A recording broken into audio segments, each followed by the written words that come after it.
নমস্কার বন্ধুরা, আজ আবার একটা ভিডিও নিয়ে হাজির এবং অতি অবশ্যই এই ভিডিওতে সমস্ত হতাশা ঝেড়ে ফেলে ইস্ট বেঙ্গলেরই খবর দেব। জানি আপনাদের আর শুনতে হয়তো খুব একটা ইচ্ছে করছে না, কিন্তু তবুও শুনতে হবে। আমরা তো ইস্ট বেঙ্গল সমর্থক, তো ইস্ট বেঙ্গলের খবরও শুনতে হবে, কারণ পরের বছরের জন্য আবার আশায় বুক বাঁধতে হবে। দেখুন, এত কিছুর পরে তো সবকিছু থেমে থাকবে না। দুঃখ, হতাশা এই সমস্ত কিছুকে ঝেড়ে ফেলতে হবে এবার। অনেক তো হলো, সত্যি যা পারফরমেন্স হয়েছে তাতে দুঃখ পাওয়া, হতাশ হয়ে থাকার স্বাভাবিক। সেটা নিয়ে আমিও বলেছি। আমরা প্রত্যেকেই আমাদের মনের ক্ষোভ, দুঃখ ঝেড়ে ফেলেছি। আপনারাও অনেকে অনেক ধরনের কমেন্ট করেছেন, দুঃখ, হতাশা ঝেড়ে ফেলেছেন। তো চলুন আবার নতুন করে শুরু করা যাক, নতুন করে স্বপ্ন দেখা যাক, নতুন করে দলের জন্য ঝাঁপানো যাক। তো তাই নতুন বছরে মানে ফুটবলের নতুন মরশুমে ইস্টবেঙ্গল কেমন হতে চলেছে সেটা নিয়ে আজকের এই ভিডিওতে আলোচনা করব। আশা করি ভিডিওটা আপনাদের ভালো লাগবে। ভালো লাগলে যেটা করে থাকেন লাইক, কমেন্ট, শেয়ার করবেন প্রচুর প্রচুর। আর চ্যানেলে যদি আপনি নতুন হন সাবস্ক্রাইব করে নেবেন। দেখুন, কালকেই আপনাদেরকে আমি একটা শর্ট ভিডিও করে খবর দিয়েছিলাম যে হেক্টর ইউএসতে তিনি অবসর নিয়ে নিয়েছেন সমস্ত ধরনের ফুটবল থেকে। এই হেক্টর ইউএসতে গত মরশুমে মোহনবাগানের হয়ে খেলেছিল, ট্রফি জিতেছিল, ISL, league shield, Durand cup জিতেছিল, কিন্তু তাকে এবার নিয়ে আসা হয়েছিল, কিন্তু আশানুরূপ ফল হয়নি। তিনি শ্লথ হয়ে গিয়েছেন, চোট, নানান কারণে তিনি আর সেই ফর্মের ধারে কাছে ছিলেন না। ইস্ট বেঙ্গলে কিছু তেমন ভাবে দিতে পারেননি।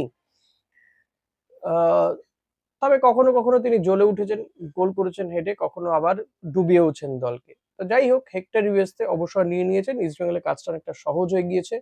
এবার যেটা জানা যাচ্ছে যে এই বিদেশিদের ভূমিকা নিয়ে আপনার আমার মতন অস্কার ব্রুজো তিনিও কিন্তু খুবই ক্ষুব্ধ। বিশেষ করে কেরালা ম্যাচে বিদেশিদের যে ভূমিকাতে দেখা গিয়েছে, তারা যেভাবে গাছাড়া মনোভাব দেখিয়েছে, যেখানে কেরালা একটা বল কেড়ে নেওয়ার জন্য যে তাগিদ অনুভব করেছে, সেখানে ইস্টবেঙ্গলের বিদেশি এবং স্বদেশী ফুটবলাররা অনেকেই সেই তাগিদটা বোধ করেননি, কয়েকজন ছাড়া।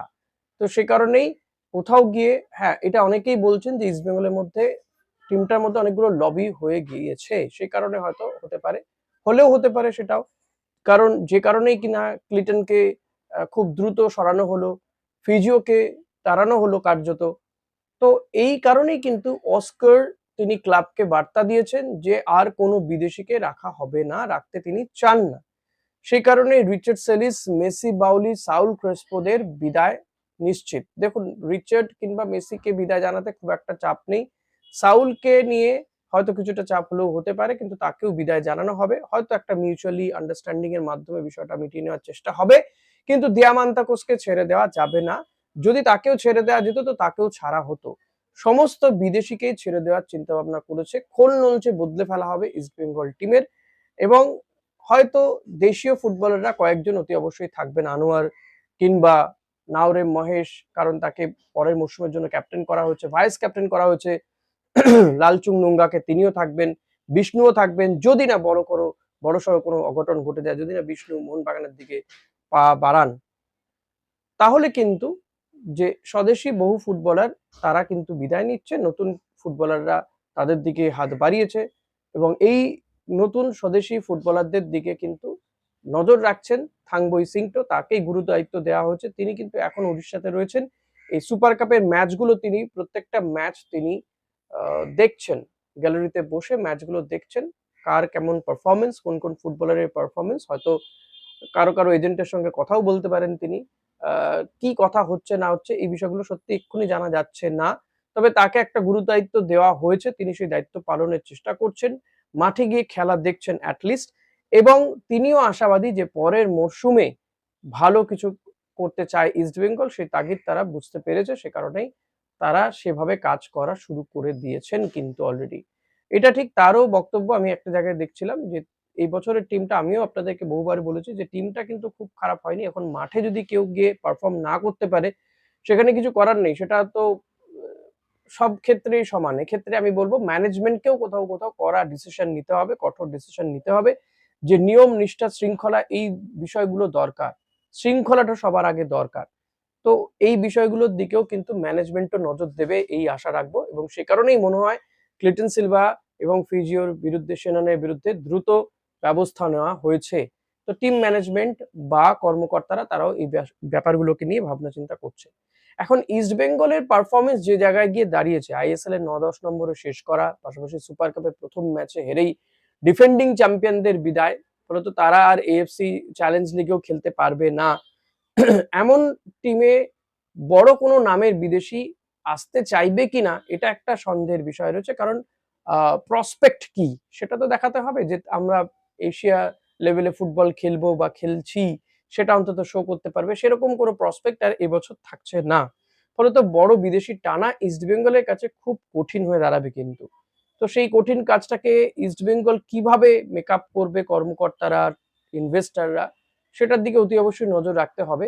তবে এই মুহূর্তে যেটা জানা যাচ্ছে যে বেশ কিছু বিদেশিকে শর্টলিস্টেড করা হয়েছে, যার মধ্যে অন্যতম অতি অবশ্যই কিন্তু এবারের টিমটা কিন্তু অস্কারের টিম তৈরি হবে, এটা বলে দেওয়া ভালো। দেখুন, অনেকেরই দাবি উঠতে শুরু করেছে, অনেকেই দাবি তুলছেন, আমাকে অনেকে কমেন্ট করেছেন যে এই কোচকে দিয়ে আর চলবে না, এই কোচকেও বিদায় দিতে হবে। তবে আমি বলবো যে কোচকে আরো একটা বছর দেখতে হবে, তাকে সময় দিতে হবে কিন্তু। কারণ অস্কার যে টিমটা নিয়ে এতদিন খেললো, টোটাল টিমটাই কিন্তু ছিল কার্লোস কুয়াদ্রাতের টিম, তার গড়া কোনো টিম নয়। তিনি এক আধজনকে হয়তো এই উইন্টার ট্রান্সফার উইন্ডোর পরে বা তাতে নিয়ে আসতে পেরেছিলেন, মানে আমি বলবো রিচার্ড বা মেসি বাউলিকে ছাড়া, আর তো অস্কারের আমলে কোনো রিক্রুটমেন্ট হয়নি। তো সেই জায়গাতে দাঁড়িয়ে এই সিজনটা অন্তত অস্কারের তত্ত্বাবধানে রাখতে হবে। অস্কারকে এমনিতেও তার এক্সটেনশন হয়েওছে, তো অস্কারের ওপরে ভরসা রাখতে হবে। তো এখনই অস্কারকে তাড়ানোর মতন কোনো পরিস্থিতি তৈরি হয়নি, তো তার উপর একটু ভরসা করতে হবে, তাকে সময় দিতে হবে। লেটস সি যে তিনি তার মতন টিম তৈরি করে দলকে সাফল্য দিতে পারেন কিনা। কিছুটা সাফল্য দেওয়ার তিনি একটা প্রয়াস করেছিলেন, সেটা কিন্তু দেখা গিয়েছে। হয়তো লং টার্ম একটু সময় দিলে ভালো ফল হতে পারে, আশা করতে পারি আমরা, এর বেশি তো কিছু করতে পারি না। এখন অস্কার যে টিম চাইছেন তার উপরের দিকে কিন্তু রবসন, রবিনো, মিগুয়েলরা রয়েছেন। এখন যেটা শোনা যাচ্ছে রবসনের সঙ্গে অনেক দূর কথাবার্তা এগিয়েছে, এবং রবসনকে আনার ক্ষেত্রে বিরাট কিছু সমস্যা হওয়ার কথা আর নয় কিন্তু। তার একটা ফিজিক্যাল ফিটনেসের বিষয় ছিল, সেটাও কেটে গিয়েছে। তিনি অলরেডি সেখানে ম্যাচ খেলছেন, ব্রাজিল একটি টিমে খেলছেন, মূলত তার ফিটনেস লেভেলটা বাড়ানোর জন্য, ম্যাচ ফিট হওয়ার জন্যই তিনি সেখানে খেলছিলেন। তো এবার কিন্তু তার আসার চান্সেস অনেক বেশি। পাশাপাশি ইস্ট বেঙ্গলের সঙ্গে কথা হয়েছে, আপনাদেরকে আগেও বলেছি, কর্নার শিল্ডের সঙ্গেও কথাবার্তা হয়েছে, মিগুয়েলের সঙ্গেও এইদিকে কথাবার্তা চলছে। কারণ ইস্ট বেঙ্গল এই মুহূর্তে দাঁড়িয়ে দুজন ফুটবলারকে ছাড়তে পারবে না, এক হচ্ছে দিয়ামান্তাকোস, দুই হচ্ছে মাদি তালাল। এখন মাদি তালালের মাঠে ফিরতে ফিরতে 5 থেকে 6 মাস সময় লাগবে। তো এই 5-6 মাস তাকে দিতে বাধ্য।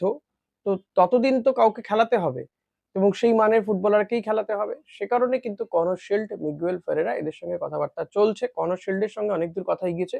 আবার কনর শিল্ডকে কিন্তু চেন্নাইও ধরে রাখতে চায়, যদিও কনর শিল্ড এখনো পর্যন্ত চেন্নাইকে বা ইস্ট বেঙ্গলকে কাউকেই সেভাবে কথা দেয়নি।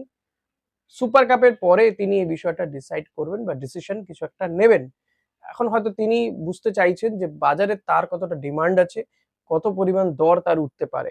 এখন ইস্ট বেঙ্গলের সঙ্গে শোনা যাচ্ছে যে অনেক দূরই নাকি কথাবার্তা হয়েছে কনর শিল্ড এবং রবসন রবিনোর। তো আগামী বছর এই দুজনকে হয়তো দেখা যেতে পারে ইস্ট বেঙ্গলের জার্সিতে, যেমন ভাবে মিগুয়েলকে দেখার চান্সেসও বেড়েছে।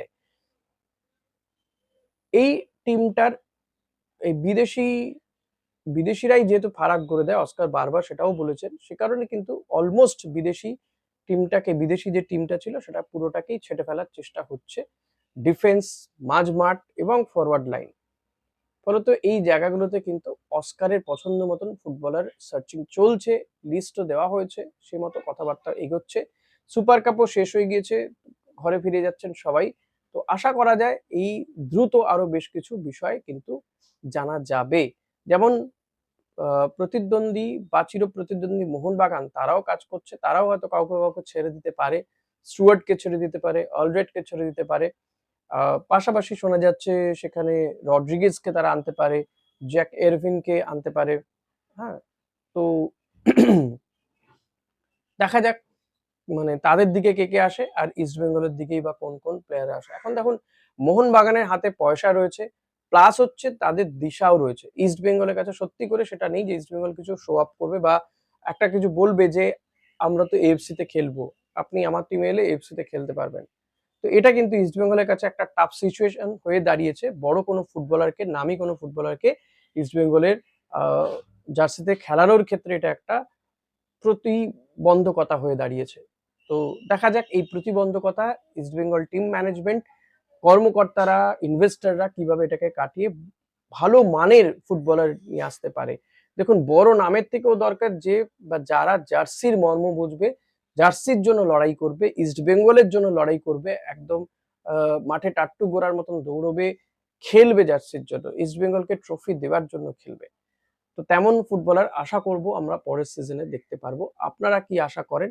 আপনাদের বলবো ডিমোটিভেটেড হয়তো হয়েছেন ঠিকই, বছরের পর বছর এই ধরনের ঘটনা ঘটতে থাকলে কারোরই ভালো লাগে না। তবু বলবো আবার নতুন করে স্বপ্ন দেখতে হবে। একদিন না একদিন নতুন ভোর আসবেই। প্লিজ কমেন্ট করে জানাবেন কেমন লাগলো ভিডিওটা। অতি অবশ্যই বলবো কমেন্ট করবেন, সাবস্ক্রাইব করবেন যদি আপনি চ্যানেলে। Thank you.